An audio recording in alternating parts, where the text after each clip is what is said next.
नमस्कार CSK news में आप सभी दोस्तों का एक बार फिर से बहुत बहुत स्वागत है। दोस्तों आज हो गया 18 मई, जो फटाफट बड़ी खबर निकल कर एक एक करके जानेंगे। दरअसल देश भर में संक्रमितों के आंकड़े के लाइव स्टेटस के बारे में पिछले 24 घंटे में रिकॉर्ड तोड़ 5000 मामले सामने, इसके बारे में भी विस्तार से आपको बताएंगे राज्य दर राज्य जाकर। लेकिन इस बीच 31 मई तक पूरे देश भर में लॉकडाउन बढ़ा दिया गया, नई गाइडलाइंस जो जारी की गई उसके बारे में भी आपको बताएंगे। लेकिन इस सबसे बड़ी खबर, भारत को WHO में मिला वीटो पावर। जी हां, अब चीन के कारनामे की जांच को लेकर बड़ा ऐलान कर सकता है भारत। इसके बारे में भी आपको विस्तार से बताएंगे कि WHO में कौन सा पद भारत को मिला, उसके बारे में आपको बताएंगे। लेकिन इस बीच बड़ी खबर निकल के आ रही है, जहां पर भारत के रोक के बावजूद जबरन गिलगित बल्टिस्तान में पाकिस्तान चुनाव करवाने जा रहा है, सरकार बनाने जा रहा है, इसके बारे में विस्तार से बताएंगे। इस बीच बड़ी खबर, 25 वर्षों में हिंदू विहीन हुए मेवात के 50 गांव। राजस्थान से बड़ी खबर, रोंगटे खड़े कर देने वाली विश्व हिंदू परिषद जांच कमेटी में बड़ा खुलासा हुआ है, उसके बारे में भी आपको बताएंगे कि करके विस्तार से, जहां पर सीएम योगी आदित्यनाथ ने कुछ एक बड़ा फैसला किया।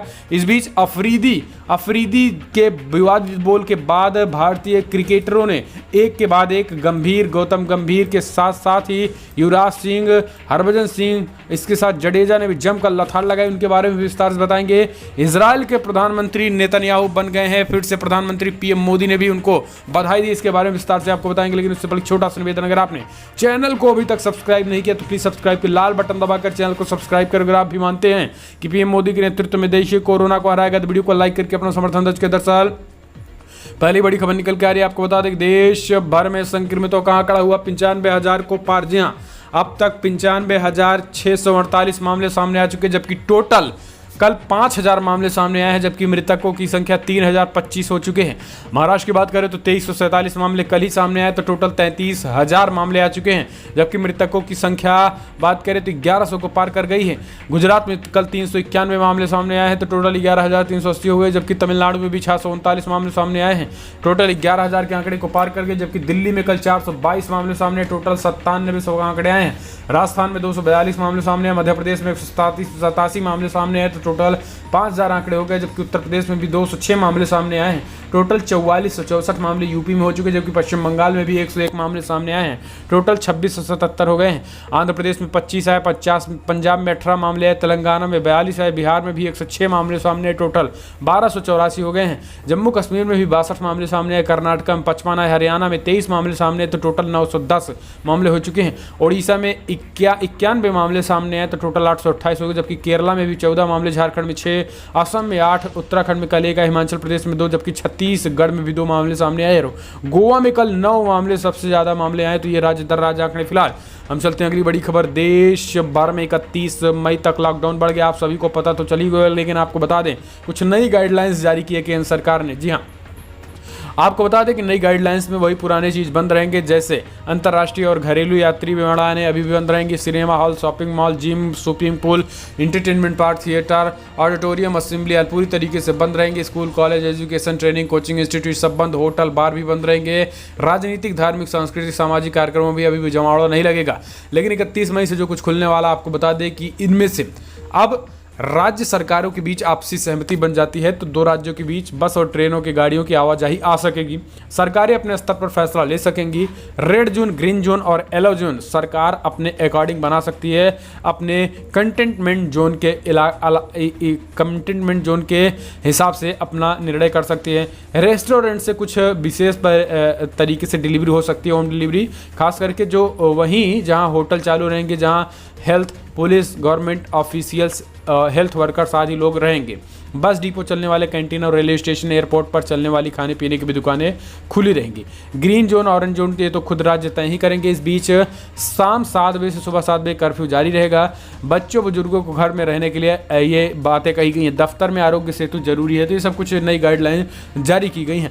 फिलहाल हम चलते हैं अगली बड़ी खबर, आपको बता दें कि कोरोना काल में WHO में भारत को मिलने जा रहा है वीटो पावर। जी हाँ, भारत अगले हफ्ते विश्व स्वास्थ्य संगठन के एग्जीक्यूटिव बोर्ड का चेयरमैन बनने जा रहा है। जी हाँ, ऐसे में पूरी दुनिया की नजरें भारत पर टिकी होगी कि वो कोरोना के मुद्दे पर चीन के खिलाफ उठ रही आवाजों से कैसे निपटता है। कई देशों का आरोप है कि चीन ने इस महामारी के बारे में दुनिया को अंधेरे में रखा है, तो वही वजह है कि उसके खिलाफ जांच की मांग की जा रही है। भारत WHO में जापान की जगह लेगा। इस वैश्विक संस्था के साउथ ईस्ट एशिया ग्रुप ने सर्वसम्मति से इस पद के लिए भारत का नाम प्रस्ताव पर रखा है। भारत एग्जीक्यूटिव बोर्ड की अगली मीटिंग में यह पद संभालेगा। इससे WHO के 194 सदस्य देश और पर्यवेक्षक हिस्सा लेंगे। भारत ऐसे समय पे यह पद संभालने जा रहा है जब चीन और अमेरिका के बीच कोरोना के मुद्दे पर तनाव चल रहा है। कई दूसरे देशों ने भी इस मुद्दे पर चीन के रुख का जबरदस्त विरोध किया है और इसमें माना जा रहा है कि भारत के समर्थन में ये लोग हाँ कर सकते हैं। और भारत में जिस तरीके से ये चेयरमैन का पद मिलने जा रहा है, एग्जीक्यूटिव बोर्ड में चेयरमैन का पद, ये अपने आप में एक किसी बीटो पावर से WHO में कम नहीं होगा। हालांकि केंद्रीय मंत्री नितिन गडकरी ने कहा कि कोरोना वायरस प्राकृतिक नहीं है और ये चीन की लेबोरेटरी में बनाया जा चुका है, यानी इससे पहले भारत सरकार ने इसके बारे में अपना रुख स्पष्ट कर चुका है। ऐसे में चीन के लिए बड़ा खतरा साबित हो सकता है। तो ये अपने आप में एक अच्छी खबर निकल के आई है, जहां पर आपको बता दें कि स्वयं WHO के प्रमुख टेड्रोस ने भी इस बात की जानकारी दी है। फिलहाल चलते हैं अगली बड़ी खबर लेते हैं। आपको बता दें कि बिग ब्रेकिंग निकल के आ रही, 25 वर्षों में हिंदू विहीन हुए मेवात के 50 गांव रोंगटे खड़े कर देंगी। विश्व हिंदू परिषद जांच की कमेटी में रिपोर्ट में बड़ा खुलासा हुआ। जी हां, आपको बता दें कि रेवाती महेश कुमार वैद्य विश्व हिंदू परिषद की ओर से मेवात में हिंदुओं के उत्पीड़न को लेकर बृहस्पतिवार को गठित की गई 3 सदस्यीय जांच कमेटी ने एक दिन बाद शुक्रवार को अपनी रिपोर्ट संगठन के केंद्रीय नेतृत्व को सौंप दी है। रिपोर्ट रोंगटे खड़े करने वाली है। इनमें विश्व हिंदू परिषद ने हिंदू उत्पीड़न की कई घटनाओं का जिक्र करते हुए कहा गया है कि 25 वर्षों में मेवात के 50 गांव हिंदू विहीन हो गए हैं। संगठन की 3 सदस्यीय जांच कमेटी में सेवानिवृत्त जनरल GD बख्शी, स्वामी धर्मदेव व एडवोकेट चंद्रकांत शर्मा थे। विश्व हिंदू परिषद अब रिपोर्ट को लेकर हमलावर है। संगठन ने इसे सिस्टम पर हमले का हथियार मान लिया है। विश्व हिंदू परिषद के अंतर्राष्ट्रीय महामंत्री डॉक्टर सुरेंद्र कुमार जैन ने राज्य सरकार से रिपोर्ट पर तेजी के साथ कार्रवाई करने की मांग की है। रिपोर्ट के जो अहम तथ्य है उसमें कहा गया है कि संपूर्ण मेवात में हिंदू विरोधी व राष्ट्र विरोधी षड्यंत्र हो रहा है। प्रताड़ना के कारण हिंदुओं का पलायन हो रहा है और हो चुका है। 25 वर्षों में 25 गांव के हिंदू विहीन हो चुका है, यानी मेवात का 25 ऐसा गांव है जहां पे 25 साल पहले हिंदू रहते थे, लेकिन अब वहां पर पूरी तरीके से केवल और केवल 100% मुसलमान ही बचे हैं। पूरा हिंदू विहीन हो चुका है। हिंदू महिलाओं से दुष्कर्म का मामला आम हो चुका है। हिंदुओं की व्यक्तिगत, सार्वजनिक व मंदिरों की जमीनों पर कब्जे किए जा रहे हैं। हिंदुओं के धार्मिक प्रतीकों का अपमान हो रहा है। विरोध करने पर सैकड़ों जिहादियों की भीड़ हमला करती है। सोशल मीडिया पर राष्ट्र व हिंदू विरोधी पोस्ट चलते हैं। संतों के साथ मारपीट की जा रही है। हिंदुओं को जबरन धर्म परिवर्तन के लिए मजबूत किया जा रहा है और कट्टरपंथियों से पैसे से मस्जिदों का निर्माण कराया जा रहा है। तो ये सब कुछ बड़ी खबर निकल के आई है, जहाँ पे मेवात में बात करें तो पूरी तरीके से अब सरकार का कहना है कि मेवात में विश्व हिंदू परिषद का कहना है कि यहाँ पर पूरी तरीके से खास करके सेना की तैनाती की जानी चाहिए। जी हाँ, हरियाणा का एक जिला है मेवात, जहां पर ये पूरी तरीके से ये बड़ी खबर आई है। हरियाणा का डिस्ट्रिक्ट मेवात है, यहां पर ये बड़ा खुलासा हुआ है। फिलहाल चलते हैं अगली बड़ी खबर। आपको बता दें कि भारत के विरोध के बावजूद जबरन कब्जाए गिलगित बल्टिस्तान में चुनाव कानून बदल कर करवा रहा है भारत। जी हाँ, पाकिस्तान करवा रहा है चुनाव। दरअसल आपको बता दें कि कुछ दिन पहले ही गिलगित बल्टिस्तान के मौसम का हाल पढ़कर चीन बौखला गया था। और आपको बता दें कि यहाँ पर अब गिलगित बल्टिस्तान का भारत ने इसी तरीके से मौसम का विभाग देने लगा मौसम की जानकारी, लेकिन पाकिस्तान को इससे पहले ही उसने एक कदम बढ़ाया था, खास करके चुनाव के मूड को लेकर। अब वहाँ पर चुनाव कार्यालय को लेकर चुनाव तेजी के साथ करवाए जा रहे हैं। ऐसे में भारत ने इस पर कड़ी नाराजगी तो पहले ही जता चुका है, अब और ज़्यादा टकराहट बढ़ने के आसार दिखाई दे रहे हैं। फिलहाल चलते हैं अगली बड़ी खबर। CM योगी आदित्यनाथ ने प्रवासियों को लाने के लिए कमर कस ली है, किराए पर लेंगे निजी वाहन। जी हाँ, कोरोना वायरस के कारण बढ़ते लॉकडाउन के बीच उत्तर प्रदेश लौट रहे प्रवासी श्रमिकों कामगारों को वापस लाने के लिए योगी आदित्यनाथ सरकार ने कमर कस ली है। CM योगी आदित्यनाथ ने टीम 11 के साथ रविवार को बैठक में लॉकडाउन 4.0 की तैयारियों के साथ मजदूरों को लाने के लिए अब प्राइवेट सरकारी बसों के साथ साथ प्राइवेट बसों को भी हायर किया जाएगा। पर जिले के साथ साथ 200 बसें, जी हाँ, हर जिले में 200 बसें तैनात की जाएंगी, जिसके बाद ये बड़ा फैसला किया गया। फिलहाल चलते हैं अगली बड़ी खबर। शाहिद अफरीदी का प्रधानमंत्री नरेंद्र मोदी पर दिया विवादित बयान, कहा डरपोक और कोरोना से खतरनाक बीमारी मुसलमानों के खिलाफ उनके दिल में है। जी हाँ, इस तरीके से कई ऐसी बड़ी बातें कही जिसके बाद अब खास करके भारतीय क्रिकेटर भी उन पर जबरदस्त हमलावर हुए हैं। गौतम गंभीर ने ट्वीट करके उनमें हमला बोला। गौतम गंभीर ने कहा है कि अफरीदी, इमरान खान और बाजवा जैसे जोकर पाकिस्तान के लोगों को मूर्ख बनाने के लिए भारत और हमारे प्रधानमंत्री मोदी के खिलाफ जहर उगल रहा है, मगर जजमेंट डे तक कश्मीर नहीं मिलेगा। गंभीर ने कहा है कि 16 साल का आदमी शाहिद अफरीदी कहते हैं कि पाकिस्तान की 7 लाख की फौज के पीछे 20 करोड़ लोग खड़े हैं, फिर भी 70 साल से कश्मीर के लिए भीख मांग रहे हैं। गंभीर ने शाहिद अफरीदी को जवाब करारा दिया, कहा कि बांग्लादेश को भूलो मत। इसी के साथ हरभजन सिंह ने जमकर लताड़ लगाई है। हरभजन सिंह ने कहा कि शाहिद अफरीदी ने हमारे देश के प्रधानमंत्री के लिए जो कहा है वो स्वीकार करने लायक नहीं है। अफरीदी अपनी सीमा लांघ रहे हैं।